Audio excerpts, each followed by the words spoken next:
Minsan,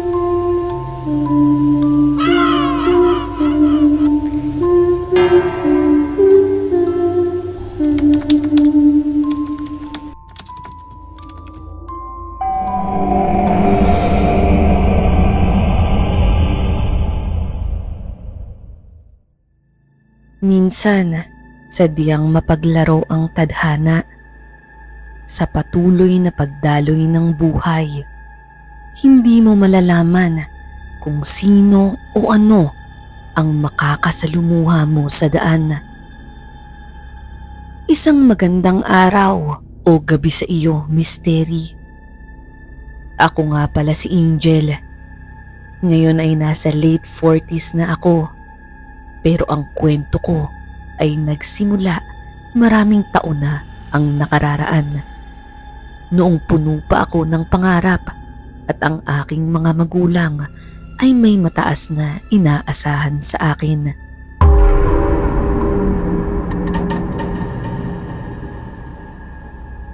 Kahit hirap sa pagsasaka sa kalahating ekareng lupa namin, ginawa nila ang lahat upang mapadala ako sa Maynila para mag-aral ng kursong nursing. Pangarap nilang makaahon kami sa hirap, pero hindi ko inaasahang magbabago ang landas ko dahil sa isang pagkakamali. Mystery, nabuntis po ako ng una kong boyfriend noong second year pa lamang ako. Hindi niya ako pinanindigan. Sa halip, sinabi pa niyang ipalaglag na lang namin ang bata. Noong panahon na yun, magtatatlong buwan na ang bata sa aking sinapupunan. Sa kabila ng pangamba at takot, nagpasya akong umuwi sa amin sa Leyte. Walang kaalam-alam ang mga magulang ko sa aking kalagayan. Iniisip ko noon kung paano ko sasabihin sa kanila ang totoo, lalo na't alam kong mabigat na pasanin yun para sa kanila. Sa barko pa uwi, wala akong ginawa kundi tumitig sa payapang dagat. Para bang sinasabi ng alon sa akin, nahayaan ko lang na anudin ng alon ang aking isipan.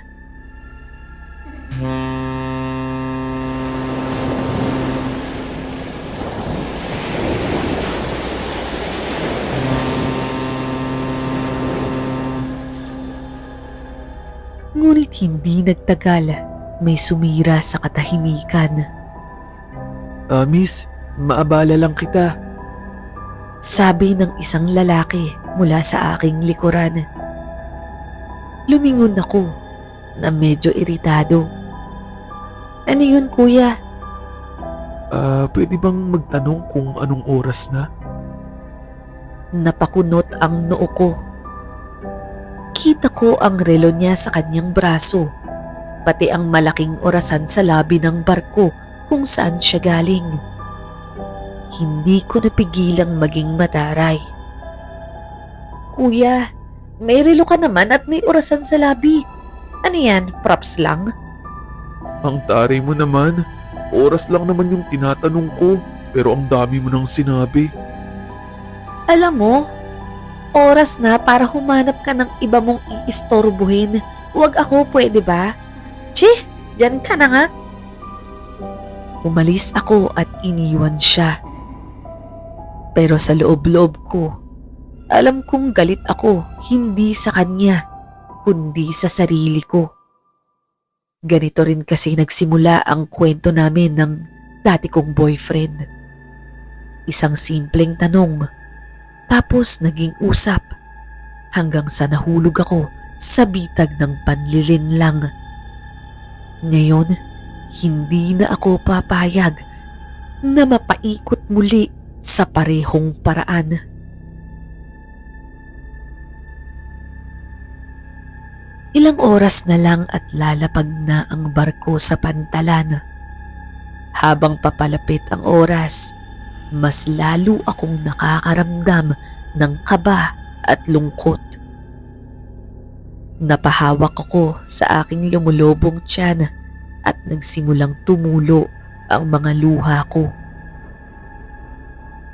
Hindi ko pa kayang sabihin sa mga magulang ko ang totoo. Alam kong masasaktan sila, lalo na't hindi ko pa natutupad ang mga pangarap nila para sa akin. Pero Misteri, alam ko ring hindi ko na ito pwedeng patagalin pa. Dapat na nila itong malaman.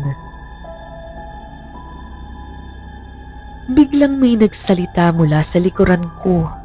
Isang pamilyar na boses. Kailangan mo ba ng panyo? Ito hiramin mo muna yung sa akin. Agad akong napalingon. Siya yung lalaking nagtanong ng oras sa akin kanina. Ikaw na naman? Ano bang problema mo? Ngumiti lamang ito at itinaas ang braso para ipakita ang kanyang magarang relo. Easy ka lang. Hindi na kita tatanungin ng oras. Gumagana na tong relo ko. Bakit ba sunod ka ng sunod sa akin? Hindi naman kita sinusundan. Pero parang gano'n na rin nga. Napansin ko kasi na mag-isa ka eh. Baka kailangan mo ng kausap. Mukhang may problema ka. Huminga ako ng malalim. Pilit na pinapakalma ang sarili. Tama ka. Mag-isa nga ako. Alam mo kung bakit? Kasi ginusto ko yun. At gusto ko lang linawin sa'yo. Ayoko ng kausap. Gets mo? Hindi niya sinagot ang tanong ko. Sa halip, inabot niya ang kamay niya at ngumiti. Emil nga pala. Ikaw, anong pangalan mo? Napailing ako sa sobrang kulit niya, Misteri. As if naman sasabihin ko sa'yo. O sige, okay lang. Basta alam mo na yung pangalan ko ha. Hindi na ako stranger sa'yo. Oh, malapit na tayong dumaong. May susundo ba sa'yong magulang, kamag-anak, o asawa? Mukha ba akong may asawa, Aber? Kaya nga nagtatanong ako sa'yo eh. Sadyang makulit si Emil, Misteri.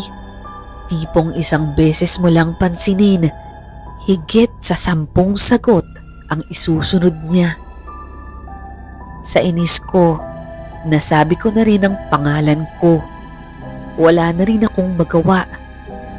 Ang totoo niyan, gusto ko na rin ng makakausap, kahit sandali lang, dahil sa sobrang bigat na ng dinadala ko at mga iniisip ko. Pagkababa namin ng barko, inaya niya akong kumain sa isang maliit na karinderya.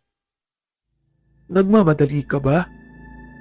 Medyo, bakit naman? Baka gusto mong kumain muna. Grabe, wala ka bang ibang pupuntahan? Parang ang dami mong oras ah. Sige na. Baka kasi ito na yung huli nating pagkikita eh. At saka gutom na rin ako. Napaisip ako. Oo nga naman, baka ito na ang huli naming pagkikita. Kaya pumayag na rin ako.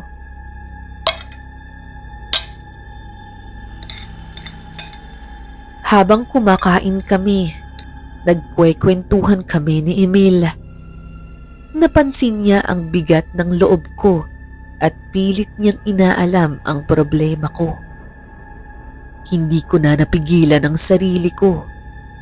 Parang bumigay lahat ng emosyon ko at hindi ko na namalayang umiiyak na pala ako, Misteri.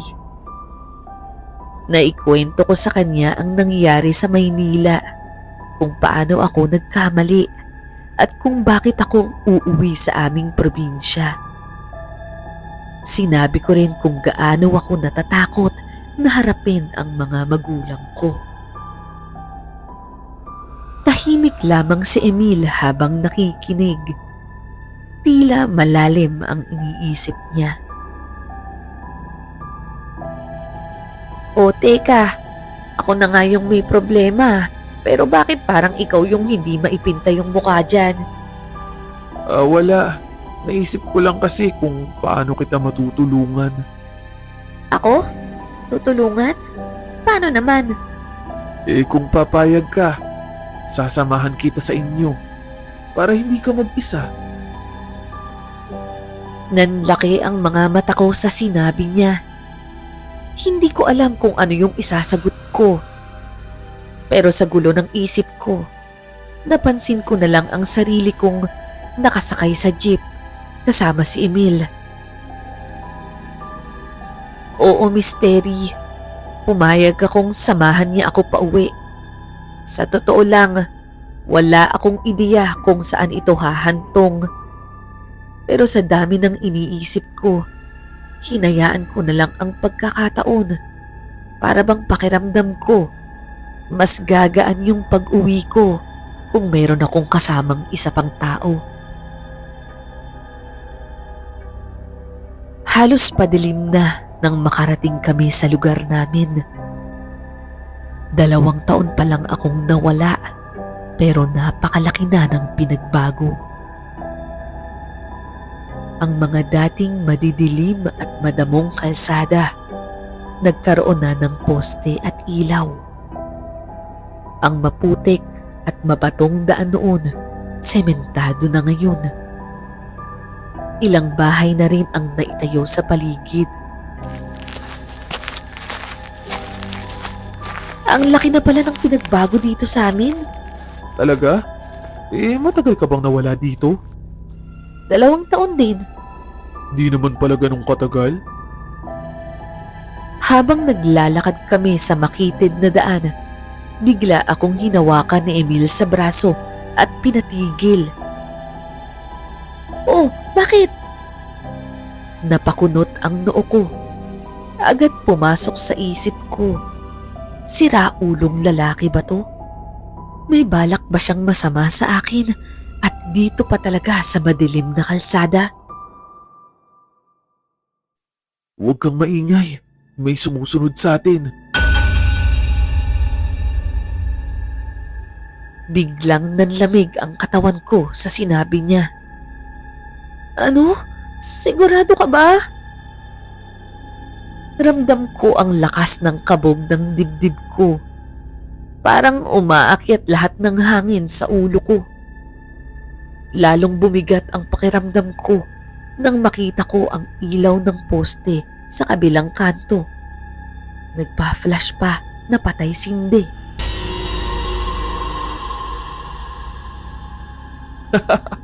Biro lang.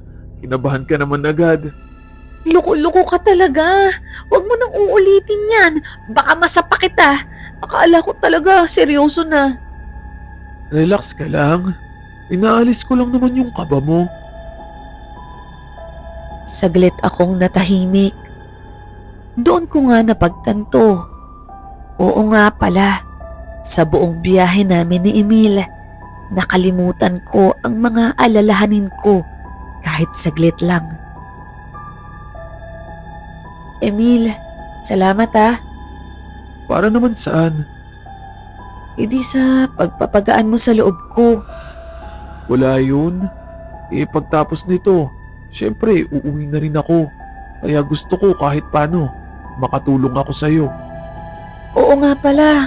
Sige, kahit iwan mo na lang ako dito.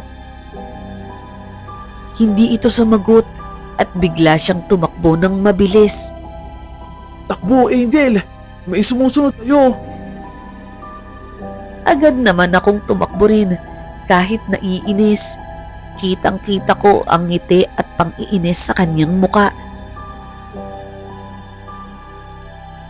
Nang makarating na kami sa bahay, dahan-dahan akong lumapit sa pintuan. Ramdam ko ang kaba habang inaabot ko ang pinto para kumatok. Napansin ko si Emil sa tabi ko. Hinawakan ang likod ko at bumulong sa akin. Okay lang yan. Kaya mo yan.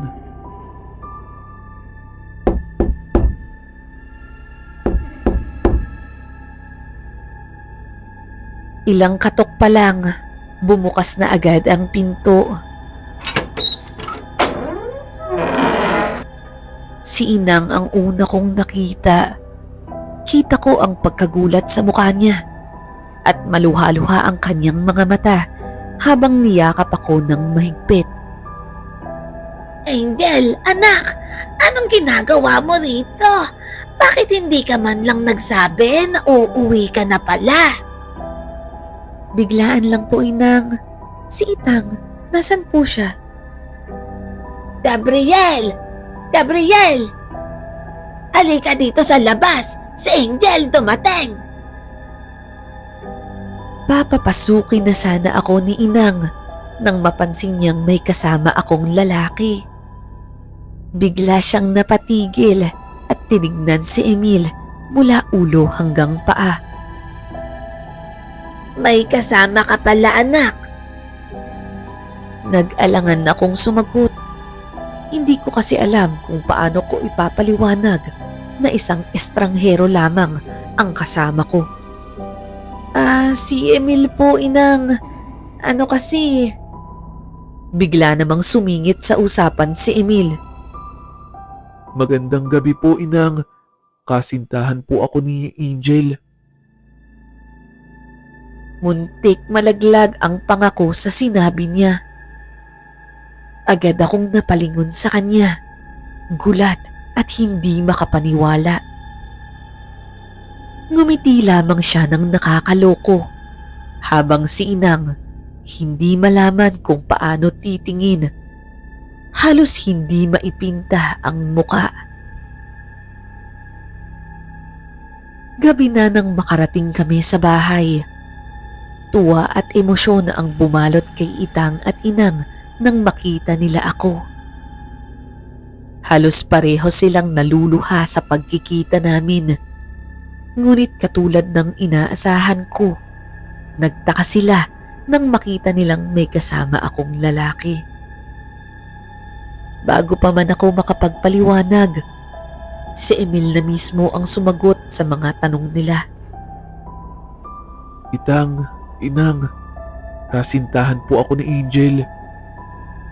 Nanlaki na naman ang mga mata ko. Itong lalaki, diretsahan pa talagang sinabi yun. Wala akong magawa kundi manahimik habang tinitingnan siya ng mga magulang ko. Halata ang lungkot sa kanilang mga muka nang malaman nila na buntis ako. Pero ang mas nakakainis, Misteri, pinalabas pa ni Emil na siya ang ama ng dinadala ko. Sa kabila ng lahat, tinanggap pa rin nila ang sitwasyon ko ng buong puso. Pinakain nila kami agad at hinayaang magpahinga. Ang hindi ko inaasahan, pinatulog kami ni Emil sa iisang kwarto. Pagkasarado ng pinto, agad akong bumanat. Hoy Emil, ano yung pinagsasasabi mo kanina? Hindi mo man lang ako sinabihan sa plano mo? Lalo mo lang ginulo yung lahat. Sinadya mo ba yon para makatabi ako? Ang galing mo rin, no, lalaki ka. O teka, easy ka lang. Hindi naman kita tatabihan eh. Dito ako sa sahig at ikaw naman diyan sa kama. Abay, dapat lang. Ang hirap na nga ng sitwasyon ko. Dinagdagan mo pa. Kalma. Bukas na bukas din, uuwi na ako. Tapos sasabihin ko sa kanila yung totoo. Naisip ko lang naman yun kasi ayoko naman na lubusan silang mabigla.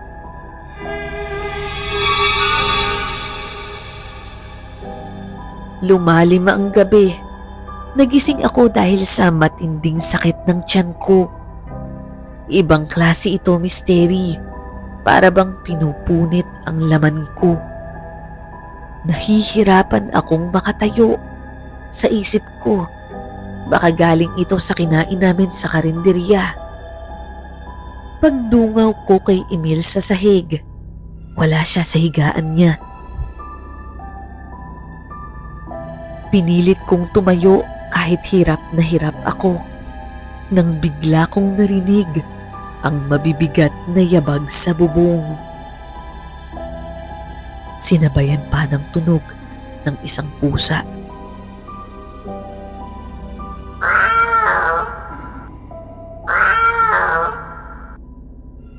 Nangingilo ang ngipin ko nang marinig ang matatalim na kuko na kumakayod sa yero. Parang may hinuhukay. Doon ko naisip, Misteri, buntis nga pala ako. Inaaswang ba ako? Malamang tik-tik yun sa isip-isip ko. Agad akong tumayo kahit sobrang sakit ng tiyan ko. Palakas ng palakas ang pagkayod ng kuko. Maya-maya, narinig ko ang malakas na lagabog sa gilid ng bahay.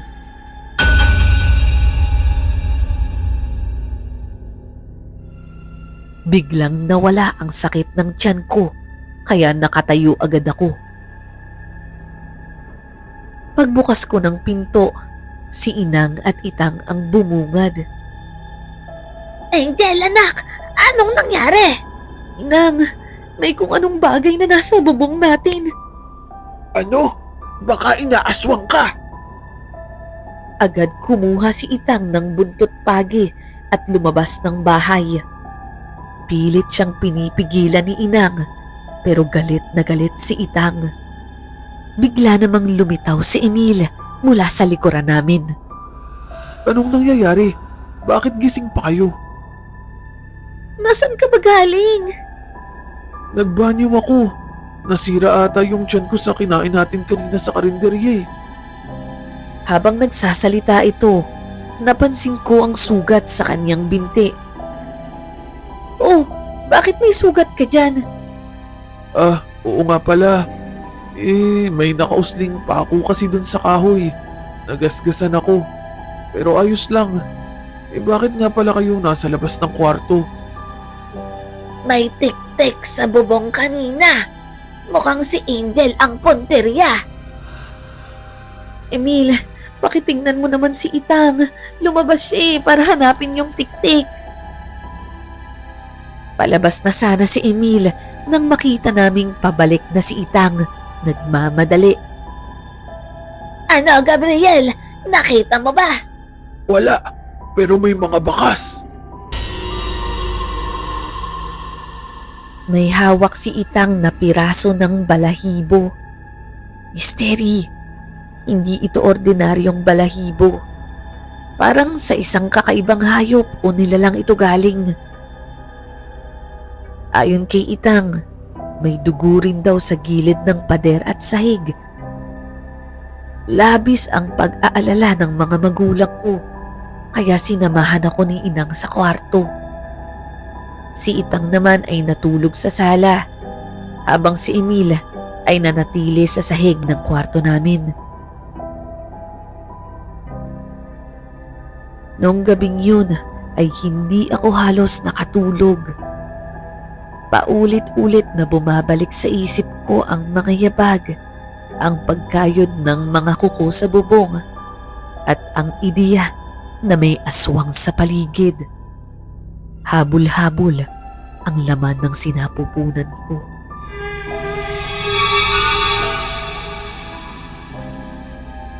Kinaumagahan, naalimpungatan ako sa tunog ng kaluskos. Pagdilat ko, nakita kong abala si Emil sa pag-aayos ng kanyang mga gamit. Anong ginagawa mo? Inayos ko lang yung laman ng bag ko. Maliligo muna ako. Tapos magpapaalam na ako sa mga magulang mo. Napabuntong hininga ako. Malapit na nga pala siyang uwi. Ganun ba? Salamat nga pala, Emila, sa lahat ng tulong mo. Hindi ko alam kung paano ko kakayanin lahat to kung wala ka. Tumingin siya sa akin at ngumiti ng bahagya, pero may kakaibang lungkot sa kanyang mga mata. Wala yun, Angel. Nagustuhan ko naman yung pagtulong ko sa'yo. Sa totoo lang, naging masaya ako kahit papano dito. Tapos ang bait rin nila Inang at Itang sa akin. May kung anong kurot sa puso ko sa mga sinabi niya. Napakabait pala niya. At kahit na hindi kami matagal magkakilala, pakiramdam ko may naiwan na siyang bahagi ng sarili niya sa buhay ko. Alam mo, ang bait mo. Ang swerte siguro ng magiging asawa mo balang araw. Bahagya naman siyang natawa, pero halatang pilit ang kanyang ngiti. Sana nga. Ikaw, okay ka na ba? Baka bumalik yung tiktik kagabi. Napailing ako. Pilit na tinatago yung takot na naramdaman ko nung gabing yun. Hindi. Mabuti na lang at hindi na bumalik. Ikaw kalalaki mong tao. Takot ka pala sa tiktik. Bago pa siya makasagot, bumukas ang pinto ng kwarto at pumasok si Inang. Gising na pala kayong dalawa. Nagluto kami ng itang nyo ng almusal. Tara na at kumain na tayo. Sige po, Inang. Tara na, Emil. Kumain muna tayo.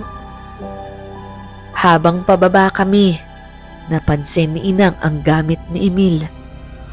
Oh, Emil, bakit kaayos ka ng gamit?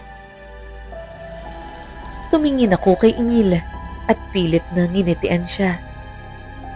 Inang, sa baba na po niya sasabihin. Sa hapagkainan, nagkaroon kami ng pagkakataong mag-usap-usap ng maayos. Habang kumakain, naalala kong magtanong tungkol sa aking mga kapatid. Inang, nasa na nga po pala sina ate at kuya? Nasa mga ante mo muna sila. Pero sa susunod na linggo, babalik naman na sila rito. Buti na lang at nakauwi ako para may kasama kayo kahit papano. Huwag mo kaming intindihin ng inang mo. Kaya naman namin dito. Pero alam niyo ba, naikwento ko sa kaibigan kong albularyo yung nangyari kagabi. Talaga? Ano naman ang sabi? Mag-ingat daw tayo, lalo na't buntis itong si Angel. Hindi daw titigil ang tiktik hanggat naaamoy nila ang sanggol. Kumunot ang noo ko. Hindi ko maiwasang mapatingin kay Emil na tahimik lamang sa tabi. Nakakatakot naman pala. Siguro nga po dapat muna akong pumunta kila ante. Tumango si Itang. Halata ang pag-aalala sa muka. At ang isa pa, sabi ng kaibigan ko, kapag raw nasa ibabaw ng bubong ang tiktik, nasa ilalim daw ang aswang. At kapag nasa gilid naman ito, siguradong nasa kabilang gilid ang isa pa. Biglang sumikip ang dibdib ko. Naalala ko ang pakiramdam kagabi. Yung parang may humihila sa tiyan ko mula sa ilalim ng sahig. Kaya pala parang may naramdaman akong ganun kagabi. Mabuti na lang at nandito si Emil. Kahit papaano may kasama tayong lalaki. Tumigil sa pagkain si Emil at biglang naging seryoso ang kanyang muka. Oh, Emil, may problema ba? Inang, balak na po sana naming sabihin yung totoo. At iyon nga, Misteri. Sinabi na namin ang lahat.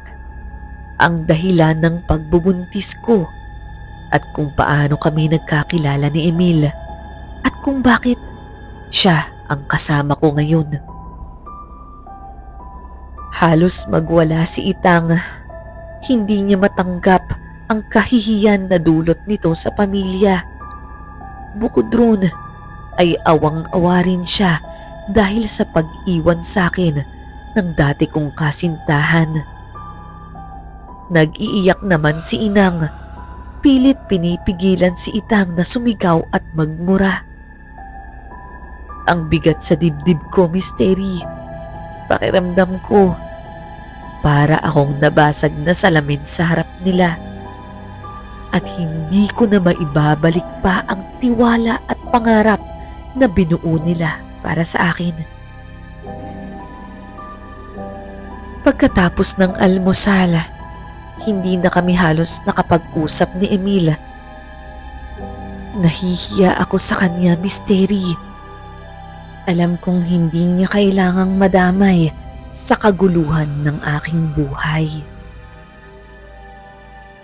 Hapon na nang magpaalam siya. Sa pintuan, humarap siya kay Inang. Magpapaalam na po ako. Maraming salamat po sa pagpapatuloy niyo sa akin. At saka, pasensya na po ulit. Pasensya na sa gulong na dulot ko. Kami nga ang dapat humingi ng tawad, Emil. Pinasok ka namin sa gulong hindi mo naman kasalanan. Tumango si Emil at humarap sa akin. Angel, salamat sa lahat ha. Sana magkita pa tayo ulit. Salamat din, Emil. Pero mukhang malabo na yun eh. Pilit akong ngumiti pero nararamdaman ko ang pagtulo ng luha ko. Sayang wala si Itang. Gusto ko rin sanang magpaalam sa kanya eh. Nagpahangin lang siguro. Pinalipas ang galit. Sige na, iho. Baka gabihin ka pa sa biyahe mo. Salamat po ulit. Angel, mag-iingat ka ha. Habang papalayo si Emil, tila may kung anong kumirot sa dibdib ko. Isa siyang estranghero na sa maikling panahon ay naging pamilyar at mahalaga na. Sa kabila ng lahat, alam kong sa kwentong ito, hindi siya dapat maipit sa gulo ng buhay ko. Misteri, tuluyan na ngang umalis si Emil at muling bumalot ang katahimikan sa bahay namin. Ngunit hindi ito nakagagaan sa loob ko. Para bang mas bumigat pa nga yung pakiramdam ko. Hapon na noon at unti-unting sumasapit ang gabi. Sa kabila ng lahat, hindi pa rin nakakauwi si Itang. Habang naghahanda ng hapunan si Inang, nararamdaman ko ang kanyang pag-aalala. Hindi na ako nakatiis at nagtanong, Inang, wala pa rin po ba si Itang? Gabi na po ah. Dapat po kanina pa siya nandito. Halata ang kaba sa mukha ni Inang habang pinupunasan ang kamay niya sa tuwalya. Hindi ko nga rin alam, anak eh. Siguro nagpalipas ng sama ng loob. Pero bakit kaya ang tagal-tagal niya? Inabot na siya ng gabi. Hanapin na po kaya natin siya. Hindi pa nakakasagot si Inang nang marinig namin ang pagtawag ng isang boses mula sa labas ng bahay. Tao po! Tao po! Mabilis kaming lumabas ni Inang. Tumambad sa amin ang isang matandang lalaki. Alalay si Itang na lasing na lasing. Halos hindi na ito makatayo habang inaakay siya ng matanda. Nako, ano ba naman ang ginagawa mo sa sarili mo? Lalaki ka! Pinipigilan namin siyang uminom, pero ayaw magpaawat. Kaya hinatid na lang namin dito. Maraming salamat po, Manong, sa paghatid sa tatay ko. Tumitig sa akin ang matanda at parang may bigat ang mga salitang sumunod na lumabas sa kanyang mga bibig. Ikaw ba yung anak niya na naikwento niya? Iha, mag-iingat ka rito ha. Parang nagdilim ang paligid ko sa sinabi niya. Bumigat ang dibdib ko at agad akong nakaramdam ng kaba. Dumaan ang gabi, ngunit alam kong hindi pa natatapos ang panganib. Baka bumalik na naman ang tiktik.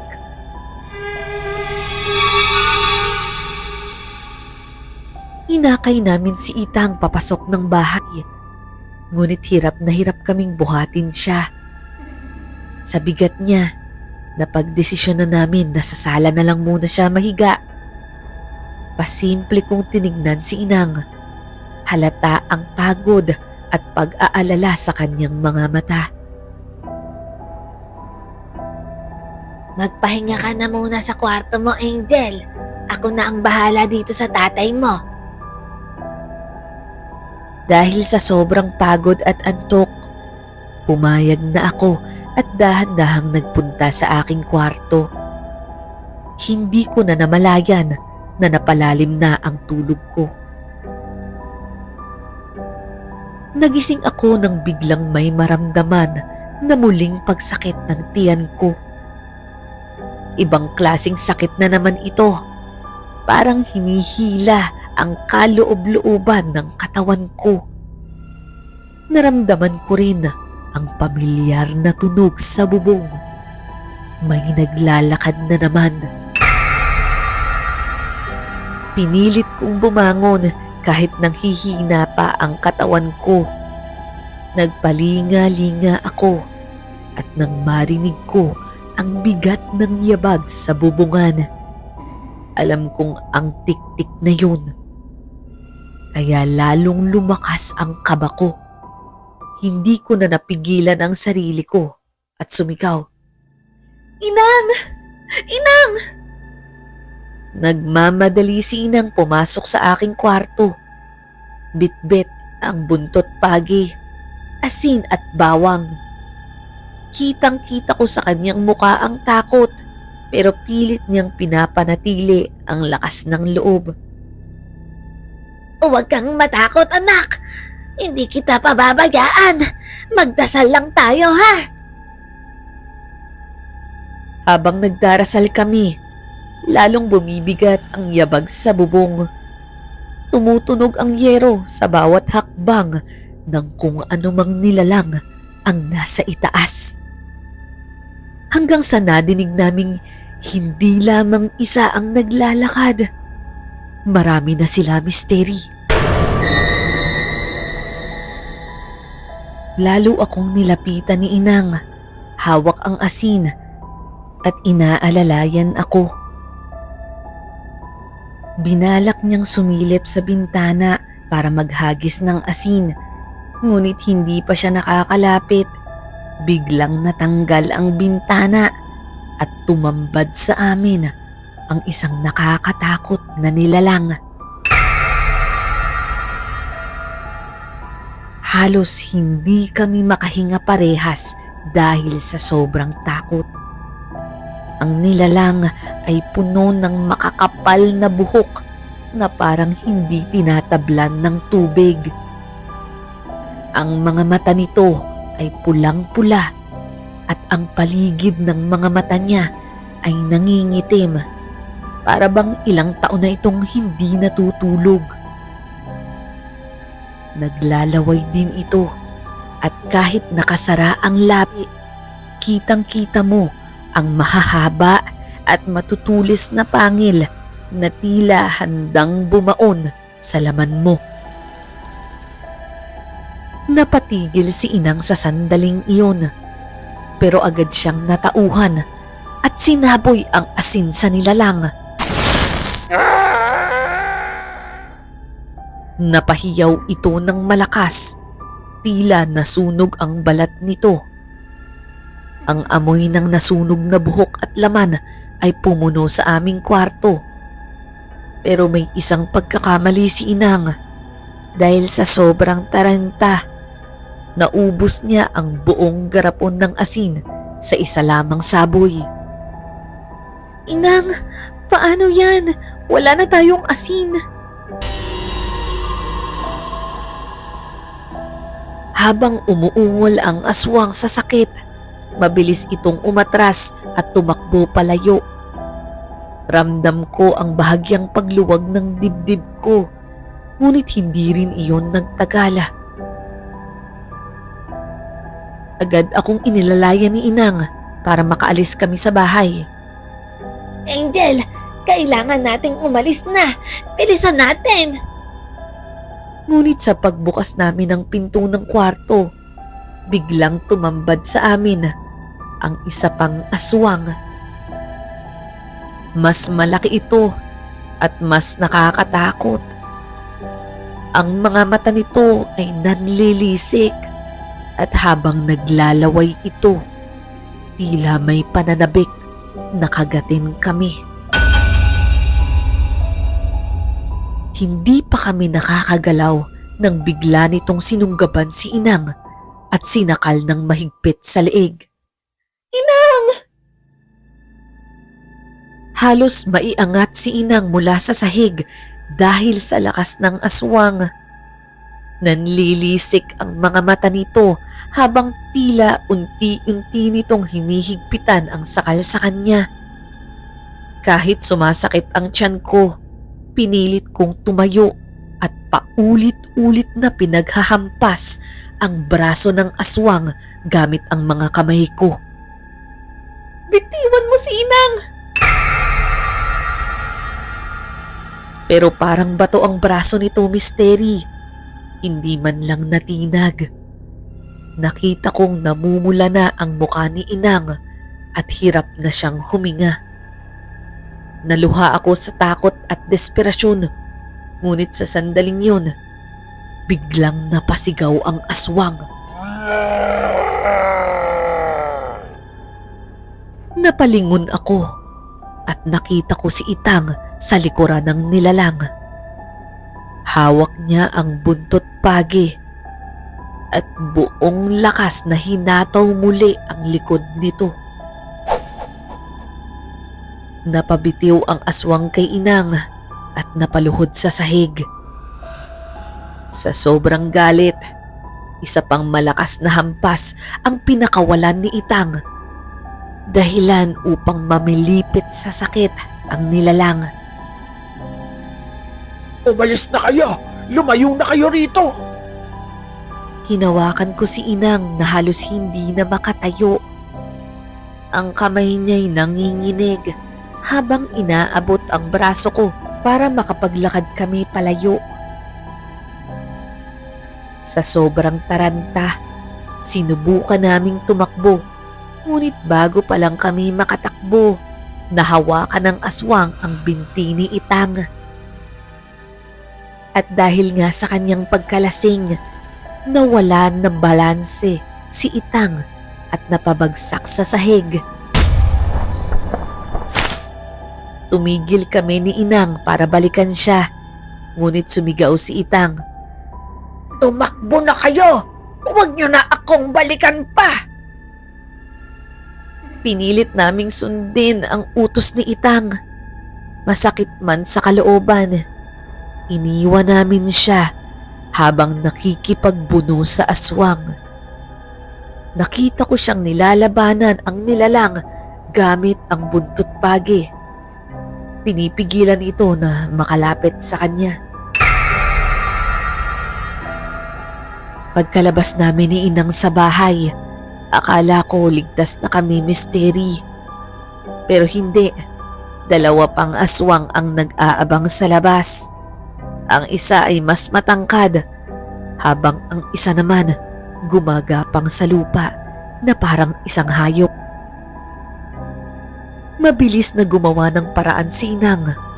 Kinuha niya ang bawang na dala niya at ginawa itong kwintas. Isinabit niya ito sa aming mga leeg. Angel, tumakbo ka na at huwag nang lilingon pa. Inang, hindi kita iiwan dito. Pero tinulak niya ako ng mariin, dahilan upang matumba siya sa sahig. Halos hindi siya makabangon agad dahil sa kanyang katandaan. Habang nakaupo siya sa lupa, nakiusap siya ng may luha sa kanyang mga mata. Angel, mahal na mahal kita. Lumayo ka na. Iligtas mo ang sarili mo at ang iyong anak. Tumakbo ako habang tumutulo ang mga luha ko. Sa bawat hakbang, parang naririnig ko ang pakikiusap ni Inang. Pero ang sigaw niya ay nasasabayan ng tunog ng malalaking yabag mula sa likuran ko. Nang lingunin ko, nakita kong Ako na ang hinahabol ng dalawang aswang.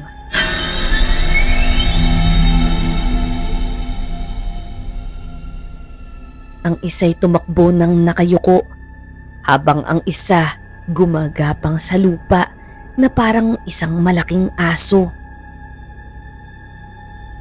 Halos maghiyawan ang mga aswang habang hinahabol ako.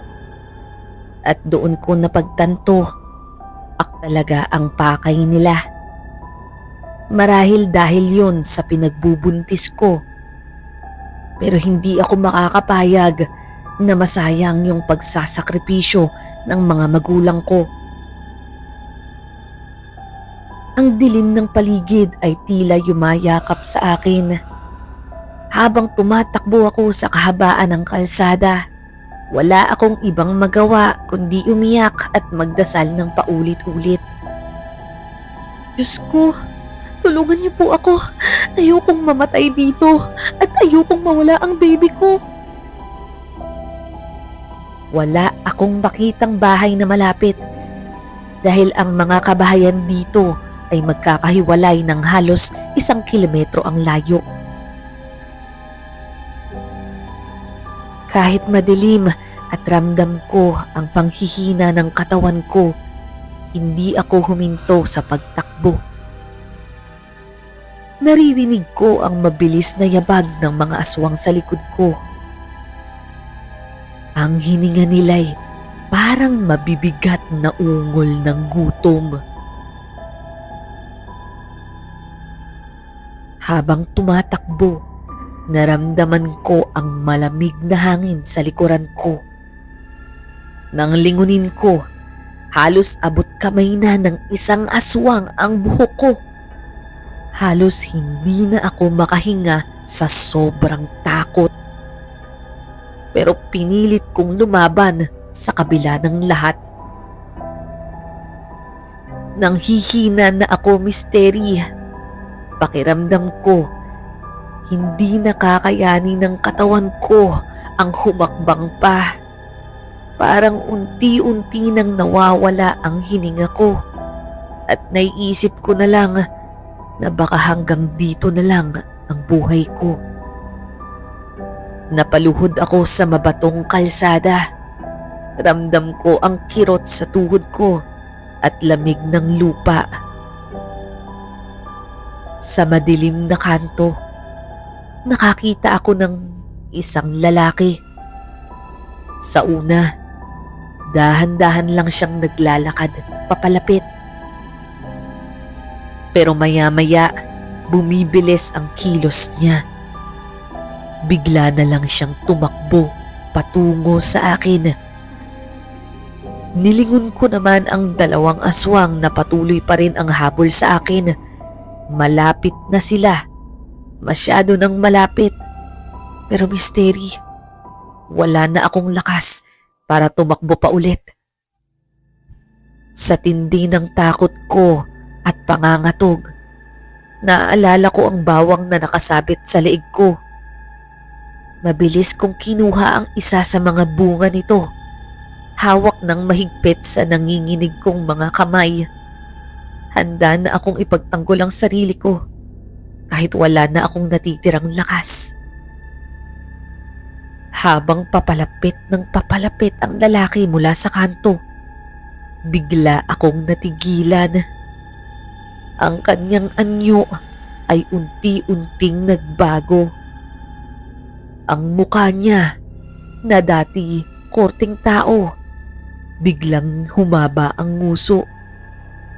Ang katawan niya nabalutan ng makapal na balahibo at ang mga mata niya nagniningning sa dilim.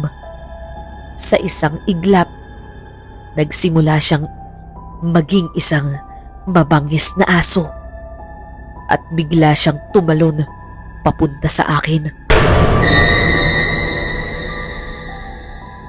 Akala ko na iyon na ang katapusan ko. Sa magkabila ko, parehas na may sumusugod na aswang. Pero Misteri, sa hindi inaasahang pagkakataon, hindi ako ang punteriya ng nag-iisang nilalang na ito. Imbes na ako ang kanyang salakayin, inatake niya ang 2 aswang na humahabol sa akin. Nagkagatan sila, nagkalmutan at nagbuno ng matindi sa gitna ng kalsada. Sa isang malakas na hampas, nasugatan niya ng malubha ang isa sa mga aswang. Sa sobrang lalim ng sugat, tumakbo ito palayo at sumunod na ang isa pang aswang na tila natakot na sa kanya. Nang tumahimik na ang paligid, tumayo ako sa kalsada, nanginginig, habang ang kakaibang nilalang ay dahan-dahan namang lumapit sa akin.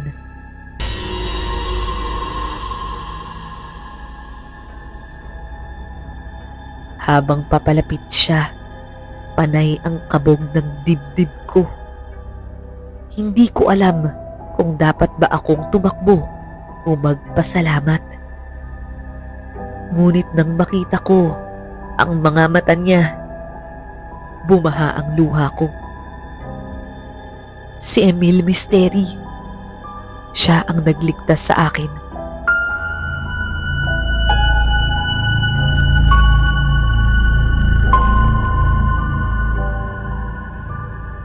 Hindi ko na napansin pa ang pagbabalik niya sa kanyang tunay na anyo. Agad niya akong inalalayan para makatayo. Sa sobrang hina ko, halos buhatin na niya ako pabalik sa aming bahay. Pagdating doon, laking gulat ko at pasasalamat na ligtas pa rin ang aking mga magulang. Niyakap ko ng mahigpit si Inang at Itang, habang si Emil naman ay tahimik na nakatayo sa tabi, tila nahihiya.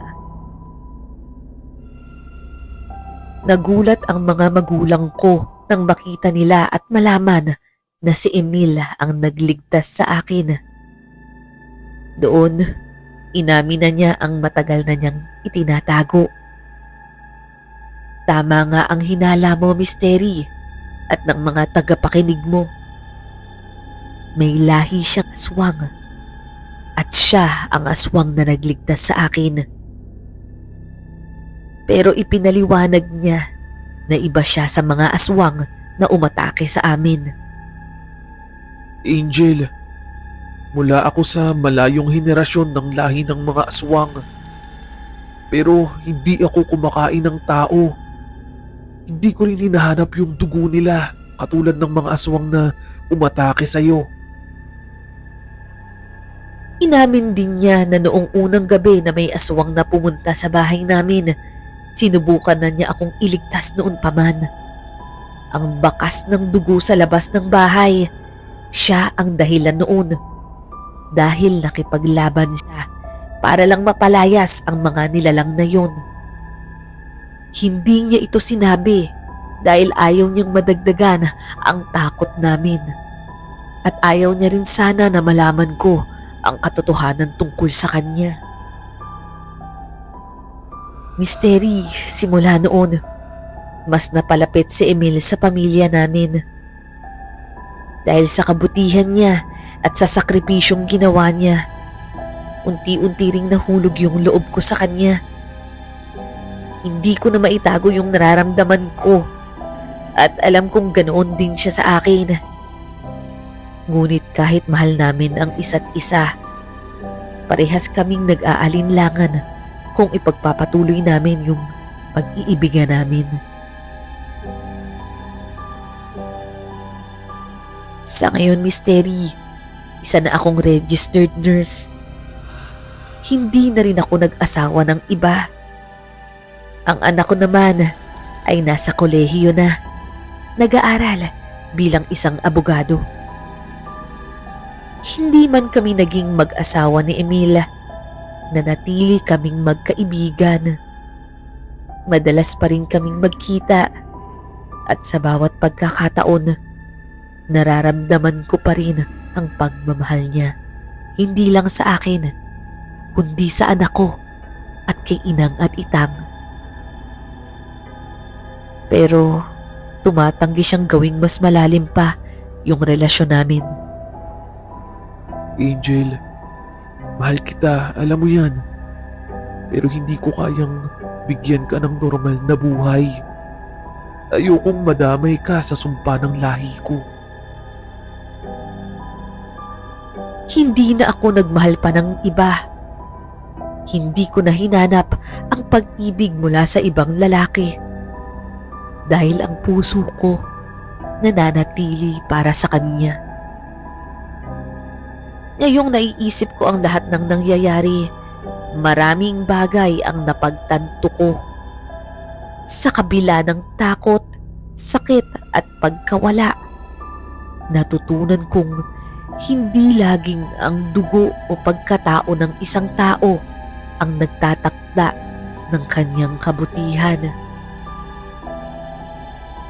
Si Emil, isang nilalang na pinaniniwalaang masama, ang siyang nagligtas sa akin. Hanggang dito na lamang ang aking kwento, misteri. Maraming salamat po kung mapipili niyo ito sa inyong channel. At kung sakali man, naway magsilbing inspirasyon ito sa iba, lalo na sa mga naniniwalang ang pagmamahal at kabutihan ay maaaring makita kahit sa pinakailalim ng kadiliman.